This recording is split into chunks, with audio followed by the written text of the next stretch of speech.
Hello friends, आप सब लोगों का स्वागत है आज की इस क्लास में, जिसमें हम बात करेंगे active methylene compounds. Active methylene compounds are those in which one methylene group, that is CS2 group, is directly attached with two electron withdrawing groups.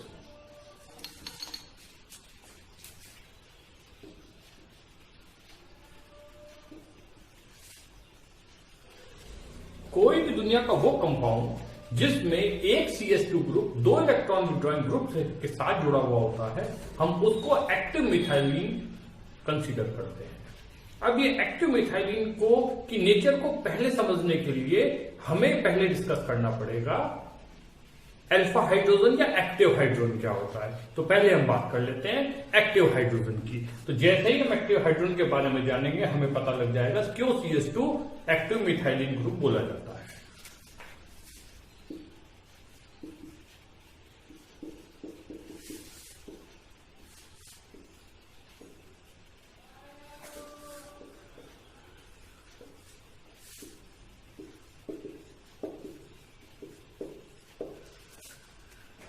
Active hydrogen को अल्फा हाइड्रोजन भी बोल सकते हैं या एसिडिक हाइड्रोजन भी बोल सकते हैं। बच्चों, आप लोगों ने पहले पढ़ा होगा एक इंडक्टिव इफेक्ट। इंडक्टिव इफेक्ट के बारे में बात करते हैं।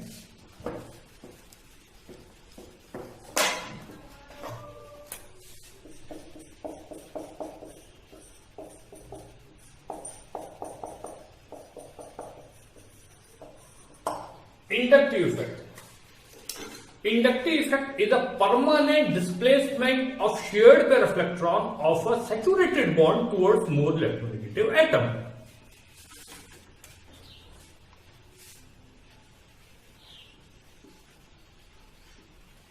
किसी एक कोवलेंट बॉन्ड के शेयर्ड पेयर इलेक्ट्रॉन को किसी ग्रुप के द्वारा अपनी ओर आकर्षित कर लेना या अपने से दूर भेज देना, यह इंडक्टिव इफेक्ट कहलाता है। It is a permanent effect. It is a permanent effect. या तो ग्रुप की तरफ चला जाए या ग्रुप से दूर आ जाए। अगर टुवर्ड्स ग्रुप होता है तो इसको बोलते हैं माइनस आई इफेक्ट। और यही शेयर्ड पेयर अगर अवे फ्रॉम द ग्रुप हो जाए तो इसको बोलते हैं plus I effect. Inductive effect is a very short range effect, effective up to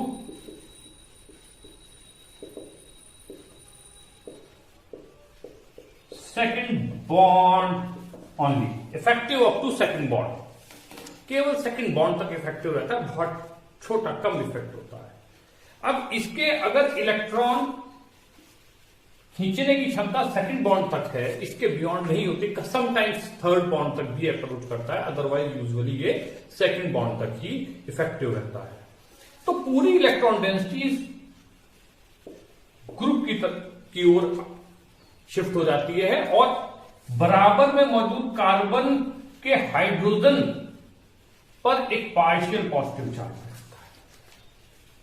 partial, complete नहीं, पार्शियल पॉजिटिव चार्ज, क्योंकि इलेक्ट्रॉन डेंसिटी किसकी तरफ शिफ्ट हो गई, ये शेयर्ड पेयर भी किसकी तरफ शिफ्ट हो गया, कार्बन, ये कार्बन वाला जी की तरफ। अब ये माइनस आई इफेक्ट वाले ग्रुप आप लोगों ने पहले भी पढ़े हैं, फिर भी मैं बता देता हूं। जैसे आपके NO2, ketone, CO group, ester group, NO2, chloride, chlorine, etc. These are the example of minus I effect producing groups. इनकी वजह से बराबर वाले कार्बन पर मौजूद हाइड्रोजन पर कैसा चार्ज आता है, पार्शियल पॉजिटिव। यही हमारी एक्टिविटी का कारण बनता है। अब बात करते हैं हम अल्फा हाइड्रोजन, अल्फा कार्बन। बच्चों, यहां पे मैं बताना चाहूंगा, किसी भी फंक्शनल ग्रुप के बराबर वाली कार्बन को हम अल्फा कार्बन बोलते हैं और उसके बराबर वाली beta, next gamma, then delta. Functional group के बराबर वाली कार्बन अल्फा कहलाती है, उसके बराबर beta, then gamma, then delta, फिर डेल्टा +1, डेल्टा +2। और अल्फा कार्बन पर मौजूद हाइड्रोजन को क्या कंसीडर करते हैं, अल्फा हाइड्रोजन। और इंडक्टिव इफेक्ट क्योंकि सेकंड बॉन्ड तक ऑपरेट होता है, तो अल्फा बॉन्ड सेकंड बॉन्ड होता है किसी भी इलेक्ट्रॉन विड्रॉइंग ग्रुप के रिस्पेक्ट में। तो जैसे ही अगर कोई group minus inductive effect operate करता है, इलेक्ट्रॉन विड्रॉइंग नेचर रखता है, तो दूसरी पोजीशन, उस ग्रुप के दूसरी पोजीशन पे जो हाइड्रोजन जुड़ा होता है उस पे एक पार्शियल पॉजिटिव चार्ज आ जाता है, जिसकी वजह से वो किसी भी न्यूक्लियोफाइल द्वारा आसानी से निकाला जा सकता है। और आप लोग पहले से जानते हैं कि प्रोटॉन लूज करना या वो प्रोटॉन जो आसानी से निकल सकता हो, हम उसको एसिडिक इन नेचर कंसीडर करने लग जाते हैं। मींस इस बॉन्ड के अंदर पोलैरिटी डेवलप हो गई है, इस बॉन्ड के अंदर पोलैरिटी डेवलप हो गई है इस ग्रुप के इलेक्ट्रॉन खींचने की प्रवृत्ति के कारण। तो जिसकी वजह से जब इस पर पार्शियल पॉजिटिव आता है, ये आसानी से निकल सकता है, इसीलिए हम इसको अल्फा हाइड्रोजन यानी कि एसिडिक हाइड्रोजन कंसीडर करते हैं। ये किसी भी उस कार्बन में प्रॉपर्टी डेवलप हो सकती है जिसके बराबर वाला ग्रुप इलेक्ट्रॉन विड्रॉइंग ग्रुप होता है। तो ये अल्फा हाइड्रोजन की एसिडिक नेचर के बारे में बात कर ली। अब सेम बात करेंगे एक्टिव मिथाइलिन ग्रुप में।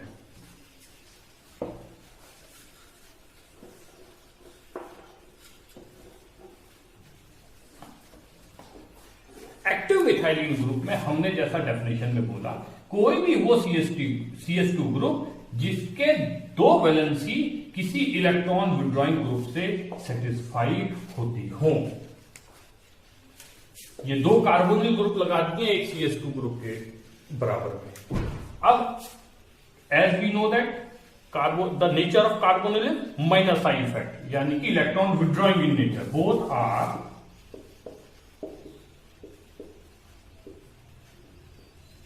इलेक्ट्रॉन विड्रॉइंग, इलेक्ट्रॉन खींचने वाले हैं, जिसकी वजह से इस कार्बन पर मौजूद हाइड्रोजन पर एक पार्शियल पॉजिटिव चार्ज आ जाता है। ये अल्फा हाइड्रोजन ही कंसीडर होगा इस समतल ग्रुप के रिस्पेक्ट में भी और इस वाले के रिस्पेक्ट में भी। ये अल्फा हाइड्रोजन भी है और दोनों दो इलेक्ट्रॉन विड्रॉइंग ग्रुप होने की वजह से पार्शियल पॉजिटिव चार्ज भी काफी ज्यादा बढ़ जाता है, जिसकी वजह से ये बॉन्ड क्या हो जाते हैं, पोलर बॉन्ड हो जाते हैं, क्योंकि इनकी electron density towards electron withdrawing group shift हो चुकी है। तो ये प्रोटॉन किसी भी न्यूक्लियोफाइल द्वारा, अगर ऐसे कंपाउंड की हम रिएक्शन किसी न्यूक्लियोफाइल यानी इलेक्ट्रॉन डोनर स्पीशीज के साथ कराते हैं, तो ये न्यूक्लियोफाइल इस प्रोटॉन को आसानी से अपनी ओर आकर्षित कर लेता है और ये हाइड्रोजन -H पॉजिटिव की फॉर्म में आसानी से रिलीज हो सकता है। इसीलिए हम इसको एसिडिक हाइड्रोजन यानी कि एक्टिव मिथाइलिन ग्रुप कंसीडर करने लग जाते हैं। और जब ये हाइड्रोजन बाहर एज H पॉजिटिव निकलता है तो अपना इलेक्ट्रॉन पेयर चाहे लेफ्ट साइड में या राइट साइड में लूज करने के उपरांत निकलता है। अब ये इलेक्ट्रॉन पेयर किस तरफ शिफ्ट होगा, लेफ्ट या राइट, ये डिपेंड करता है रेजोनेंस स्ट्रक्चर किस तरफ है। अगर दोनों तरफ समान ग्रुप लगे हुए हैं तो वो आप चाहे लेफ्ट में रोटेट कराएं उसको, चाहे राइट में।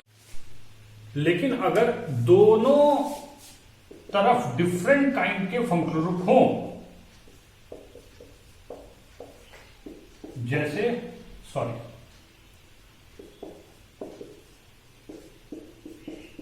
लाइक दिस, अगर दोनों तरफ दो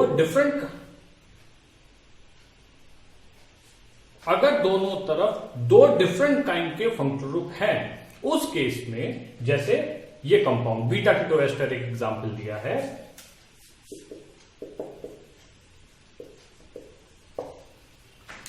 एक तरफ कार्बोनिल है, कार्बोनिल जिसे आप कीटोन भी कह सकते हैं, दूसरी तरफ एस्टर है, एस्टर। तो ये मेथिलीन ग्रुप जब किसी न्यूक्लियोफाइल के साथ रिएक्ट करेगा, क्योंकि इस पर पार्शियल पॉजिटिव चार्ज था, तो ये अपना लोन पेयर या इलेक्ट्रॉन पेयर किस तरफ छोड़ेगा, लेफ्ट या राइट में, ये डिपेंड रेजोनेंस स्टेबलाइज इनुलेट आयन के फॉर्मेशन पर करेगा कि कौन किस तरफ more stable resonance structure generate हो रहा है। तो हम देखते हैं एस्टर में तो पहले से ही ये पाई बॉन्ड ऑक्सीजन में मौजूद लोन पेयर के साथ रेजोनेंस में इन्वॉल्व है, ये तो पहले से इन्वॉल्व है। लेकिन इस तरफ इस तरह का कोई भी स्ट्रक्चर नहीं है, आइसोलेटेड पाई बॉन्ड है, आइसोलेटेड पाई बॉन्ड। और पाई बॉन्ड की खासियत होती है अगर उसको तुरंत कहीं पर अगल बगल कोई कॉन्जुगेशन मिलता है तो तुरंत वो उसको अपनी तरफ आकर्षित कर लेता है और कॉन्जुगेशन फॉर्म में कन्वर्ट हो जाता है। तो ये हाइड्रोजन जब अपना इलेक्ट्रॉन पेयर छोड़ता है तो ये सीधा लेफ्ट साइड यानी कार्बोनिल ग्रुप की तरफ स्विच करता है, ना कि एस्टर की तरफ। तो हम इसका रेजोनेंस स्टेबलाइज्ड स्ट्रक्चर चेक कर सकते हैं।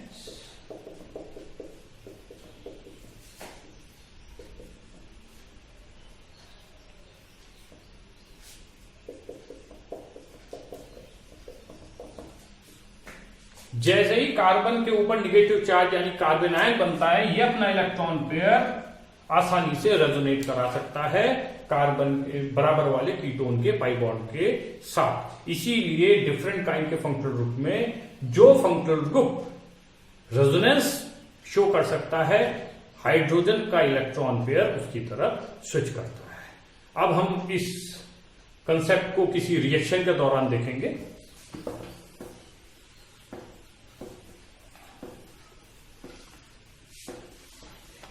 इसी बीटा कीटो एस्टर के साथ में किसी न्यूक्लियोफाइल की रिएक्शन करा के देखते हैं, तब हम उसमें पता लगेगा कि जो इंटरमीडिएट इस रिएक्शन के दौरान बनता है वो भी स्टेबल होता है। यह दूसरा मुख्य कारण है इनोलेट आयन का बनने का और साथ में किसी मैथिलीन ग्रुप द्वारा प्रोटॉन को लूज करने के लिए। यानी कि केवल कोई मैथिलीन ग्रुप एसिडिक नेचर होने की वजह से प्रोटॉन लूज नहीं करता है, क्योंकि वो एक स्टेबल इंटरमीडिएट भी बनाता है।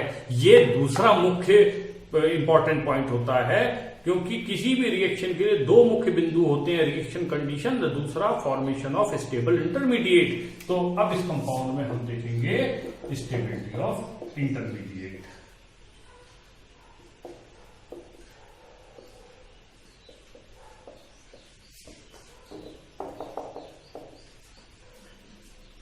एक बीटा कीटो एस्टर की having one methylene group due to the electron withdrawing nature of both electron withdrawing groups, this alpha hydrogen carry a partial positive charge. अब अल्फा हाइड्रोजन तो ये भी है, लेकिन इस पे पार्शियल पॉजिटिव चार्ज का मैग्नीट्यूड कम है, इस पे पार्शियल पॉजिटिव चार्ज का मैग्नीट्यूड ज्यादा है। इस हाइड्रोजन पे पार्शियल पॉजिटिव चार्ज का मैग्नीट्यूड कम है, क्योंकि इसके इलेक्ट्रॉन को केवल एक फंक्शनल ग्रुप अपनी तरफ खींच रहा है और इसके इलेक्ट्रॉन पेयर को दो फंक्शनल ग्रुप, राइट वाला भी और लेफ्ट वाला भी खींच रहा है। इसलिए इस कंपाउंड में, जिसमें केवल दो फंक्शनल ग्रुप ही नहीं पढ़ने हैं, हमें दो अलग अलग अल्फा हाइड्रोजन के बारे में भी डिस्कस करना है। तो न्यूक्लियोफाइल बीच वाले जो जिसपे ज्यादा पार्शियल पॉजिटिव चार्ज का मैग्नीट्यूड है उस पर अटैक करता है।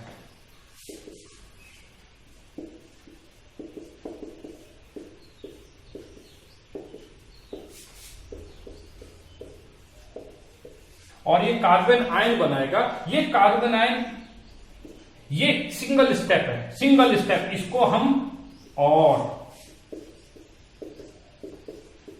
एक्चुअल हमें ये सिचुएशन मिलेगी। हमें रिएक्शन पिक्चर में इनोलेट आयन, इसी इंटरमीडिएट को हम बोलते हैं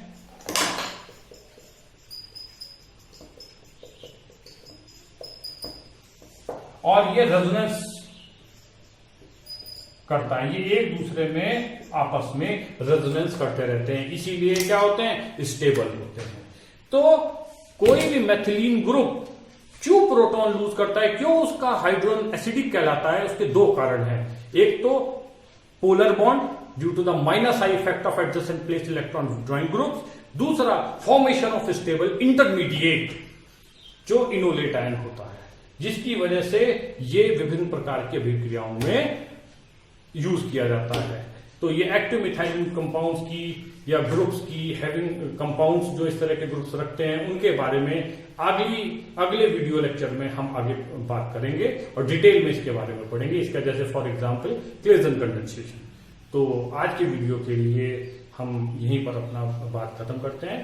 थैंक यू।